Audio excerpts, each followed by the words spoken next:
The Three Kingdoms.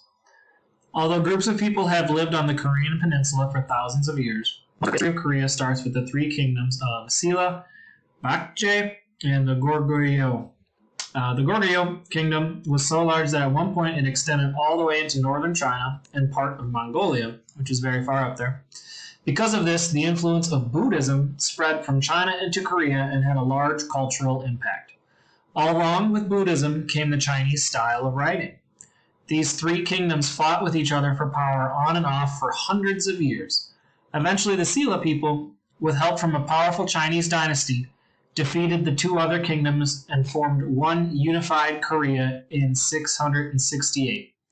It's 2021 now, so this is almost 1,500 years ago. This is considered the moment the nation of Korea was created.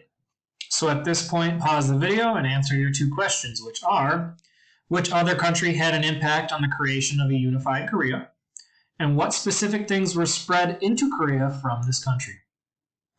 All right, up next is the Joseon Dynasty or Chosen Dynasty.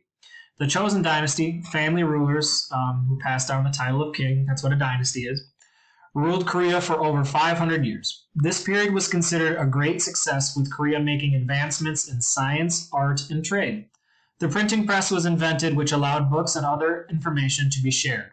Additionally, at this time, an official Korean alphabet and written language were created.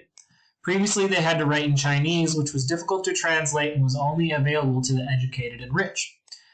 The nation saw great growth economically and culturally as they began trading and getting along with different countries around the world. One of the biggest and most important changes that took place was the rise of Confucianism. Confucianism is similar to a religion or set of beliefs that impacted the way the government was run, the way families treated each other, and how citizens interact with their government. So think of Confucianism as a set of beliefs similar to a religion, and based off of these beliefs, it changed the way the government was run, the way families treated each other, and how citizens interacted with the government. So then you pause, and then you answer the following two questions before we resume.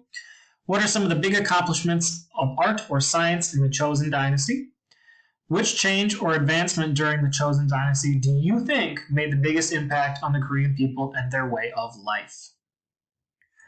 In 1910, Japan officially took over Korea and forced them to become a Japanese colony.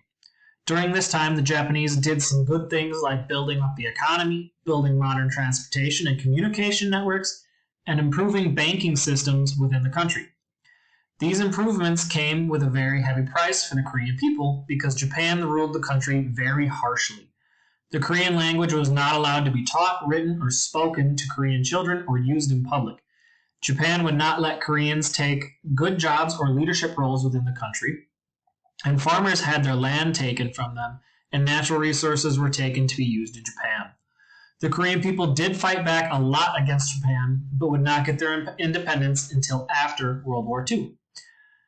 Now pause and answer your two questions, which are, 1, give at least 2 examples of how the Japanese treated the Koreans, and then 2, how is what Japan did to Korea similar to what European nations did to their African colonies?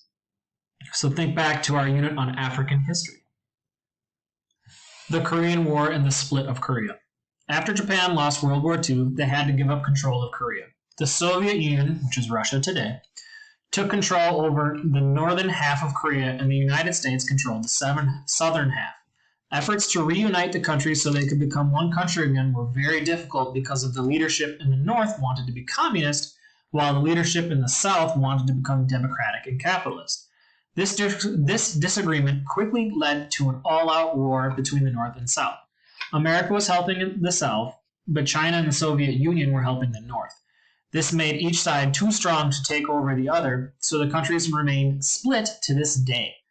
The border between the countries is one of the most heavily guarded borders in the world, with armies from both sides guarding their side. So pause and answer the following 2 questions. The first being, which countries are responsible for the split of Korea and the Korean War? Write all 3. Why have North and South Korea never been reunited or put back together? And our last section, which is modern-day North and South Korea. After the split of Korea into 2 countries, both countries became very different from each other. North Korea became a communist country controlled by one family.